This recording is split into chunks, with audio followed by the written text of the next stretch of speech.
This content is for educational purposes only. What you do with this information is at your own risk. Thank you for watching. Enjoy. How's it going, everyone? Welcome back to another video. So I have some good news. I have updated my modified version of the Aio-switch-updater app. It's now the latest version available, which is 2.23.3, and it has full support for the latest switch firmware, which is right now 21.0.1. It also doesn't have those red letters, so it's updated for the latest atmosphere, and it's good to go. So we're going to go through all the steps together on updating to the latest atmosphere, which is right now 1.10.0. I think it's still in pre-release, but we're going to go through the steps. So with that being said, let's go ahead and check it out. Okay, so the first thing that we're going to do is download this one zip file for today.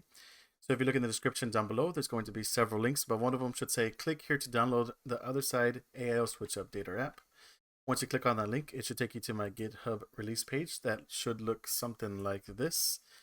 And once you make sure that it says the TheOtherSide Aio-switch-updater app has support for firmware 21.00, I should update that to 21.0.1, but I was just happy that I was able to get it to work again. Also, the latest version is 23.3, and once we have acknowledged that, we can just scroll down to the Assets tab and click on this link. If you don't see this, that's because it's probably closed. Just click on Assets and it should be there. Click the link to start the download process and then have it move to the desktop like I have done already. Okay, so now what we could do is open up the SD card that we're using on the Switch, and it doesn't matter how you open up your SD card as long as you're able to transfer your files successfully. I'm using the Hecate SD card tools. I highly recommend it, never have any issues. And also you can access your SD card from the Switch using the USB to PC. So that's very convenient. But once you have the SD card open, we can move it to the side, and now we can locate my modified version of the Aio-switch-updater, and we need to extract it to the SD card. Now with extracting, I like to use 7-zip. I also never have any issues with it.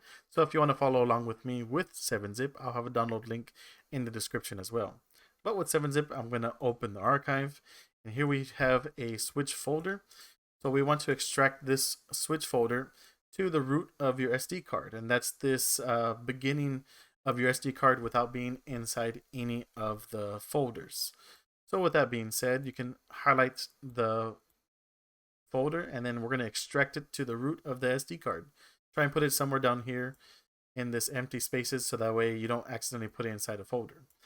Since you may have my older version, you're going to want to replace the file in the destination, or if you want to go and delete that first, that would be up to you. This would be perfectly fine to replace.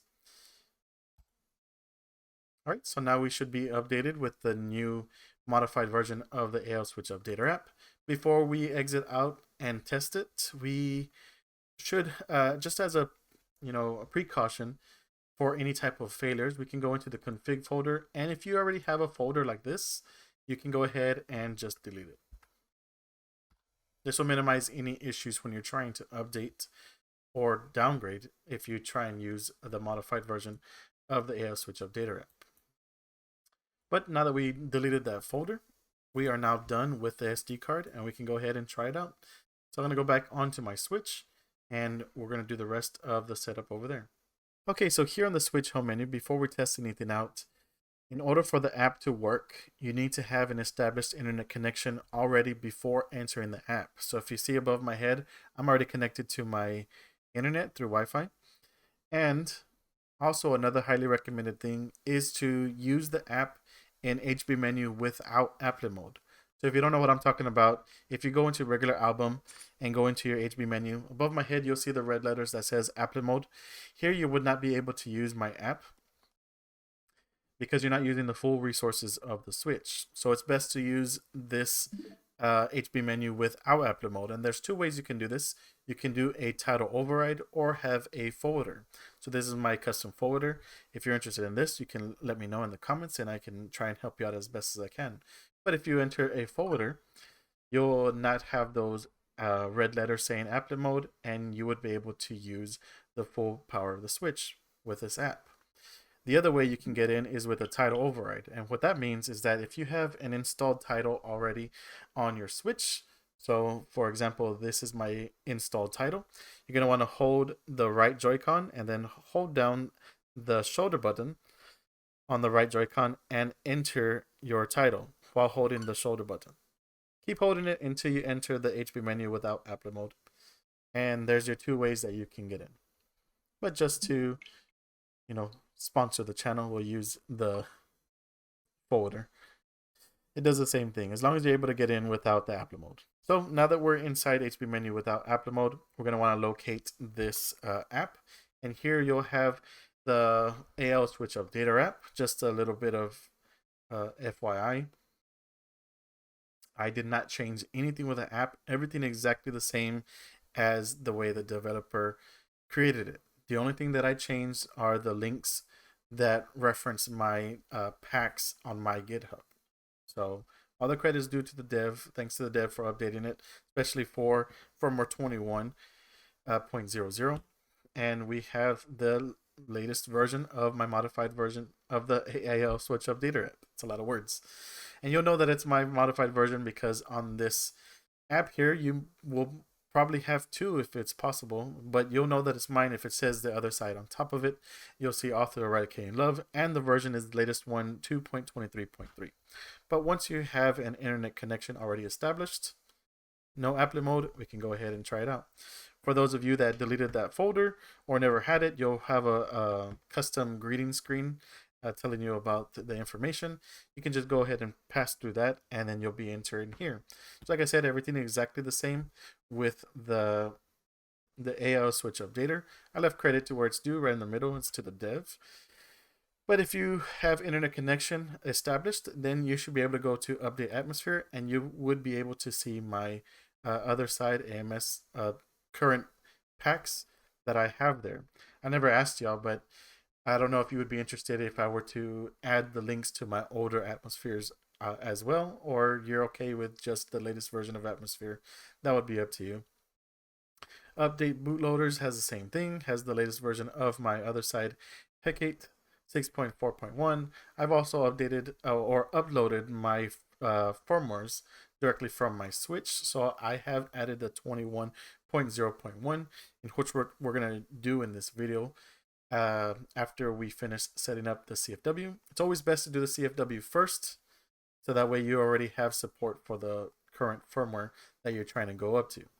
So in this case, I'm already at 21.00, and we're going to update to 21.00. But first, let's go ahead and update our CFW. Let's go ahead and click on it. Let it download. Click continue. And so it says, do you want to overwrite the existing INI config files? Just go ahead and click on yes. And the next option says, would you like to delete all of the custom sysmodules startup flags? Go ahead and click on yes. Now, doing yes on that option will most likely mess up your like mission control and stuff like that. But it's there to help you if you have an older version of mission control. That way, when you try and do this, you won't have any crashing issues. But moving on, and the next option says if you want to download the OtherSide Hecate 6.4.1, go ahead and click on yes. Here, you're going to want to click on yes as well. And then that's it. Now it says the switch will now reboot. If you have any crashing on any one of those options, you obviously want to click on the other option instead of yes or no. For some reason, it works with others with yes. For some, it works with no, and vice versa. But I think deleting that config folder just makes it with no issues at all for anybody. But just let you know. So once you click back with my packs, it's going to automatically put you back in Hecate. All right, so once you click on reboot, I know it's blurry, but it's just to give you some reference of what should be showing now. You might have a message saying that to do your time and date. It's a one-time thing. You can go ahead and do that. But here on the top, it should say Hecate 6.4.1. I don't know if you can see it, but if you're using EmuMMC, you can click on EmuMMC and check to see if it's disabled, and then you can enable it if you have it. I don't use EmuMMC, so I'm not going to go there, but you can go ahead and click on launch, and here you should have all your options. The first one is OFW, and that's your just regular switch sysnand with no CFW on it. The second and third are using the fusey.bin to enter atmosphere. So you have atmosphere with just regular sysnand, FusyBin, and FusyBin using Atmosphere Emu MMC. And then the last two are with the Hecate Package 3 with regular sysnand and Emu MMC as well. And I know a lot of people ask me how come I added all of these options. Well, it's because for some reason, some people it works with FusyBin, and for some reason it only works with package 3 for some others, and vice versa. So I just went ahead and added them all. So if FusyBin doesn't work for you, you can go ahead and try the other options out as well. They both do the exact same thing. So just trying to help and minimize any type of issues. But I only use the FusyBin. That's what I'm going to use here with no MMC. Shouldn't have any issues with any type of booting up. Okay, so if you are able to boot back into your switch without any issues or crashing, then you should be good to go with your CFW. But we can also check to see if we are actually updated with CFW by going to System Settings, going all the way down to System, and you can see my current version right now of switch firmware is 21.0.0 with now my CFW atmosphere at 1.10.0 with an S. Now I have an S on my CFW because I'm using mine with sysnand. If you have an E, that's because you're using yours with Emu MMC. But my packs work with both of those versions, so you should be good to go. Now, my pack does come with blockers for any type of Nintendo servers, so you shouldn't be able to accidentally update. So if you were to click on System Update, which you shouldn't do, but you should have a crash. This should now prevent you from accidentally updating. But of course, if you go into OFW, then you're going to be at risk still. So that's pretty much it. We are updated with CFW. Now, for the rest of this video, we're going to upgrade to the latest switch firmware, which is 21.0.1. I wish I had a better example for y'all, like 20.5.0, but downgrading to 20.5.0 just gave me a black screen and it was not able to go into any type of CFW. So I had to update back to 21.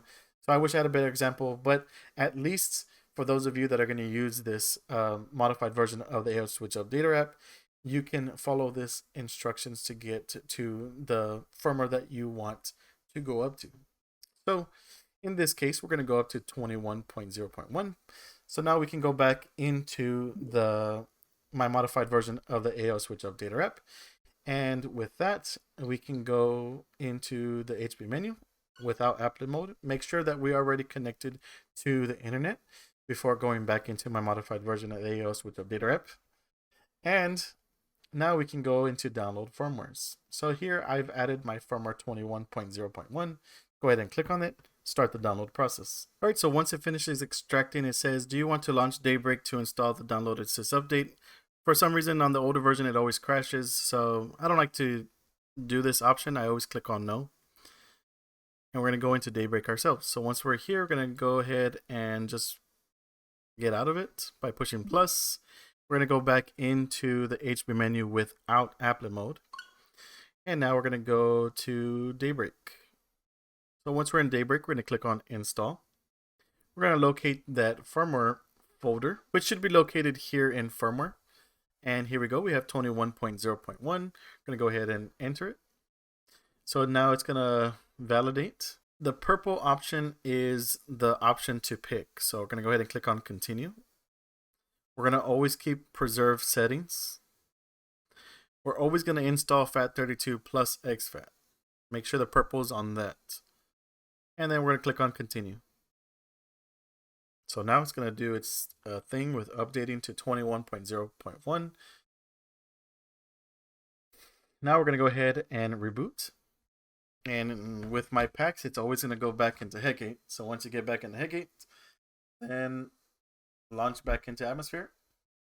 See y'all when I get there. All right, so again, if you made it back to the Switch home menu without any issues or crashing, we should be good to go. But we can also check to see if we are now fully updated with what we wanted to do with the modified version of the Aio-switch-updater app by going to System Settings and go down to System. Now you can see that I am on the latest Switch firmware, which is right now 21.0.1, and on Atmosphere 1.10.0, which also supports 21.0.1 as well. So that's why I said I wish I had a better example for y'all with updating. But there we go. Those of you that are on 20.5.0 should be able to have updated to 21.0.1. and vice versa. So that's pretty much it. Everything seems to be working just fine for me, and I hope the same for y'all. But of course, if it doesn't, you can leave a comment down below and I'll try and help you out as best as I can. Also, leave a comment with everything that's working. I was pretty happy to get this done because it was bothering me that I couldn't do anything with the Aio-switch-updater app. I know a lot of y'all use this app, so which I really appreciate. Those of y'all that have waited for me and for this app, it was killing me a whole week that I had to wait. But like I said last week, that I had a chance through Wednesday or Thursday, and here we are. So this will be a good holiday gift. I know today is Thanksgiving. Those of you that celebrate it, happy Thanksgiving. Those of you that do not, well, I hope you have a happy Thursday. But other than that, I hope everybody's doing well as well. And of course, with that being said, thanks for watching, and I'll see you on the next one.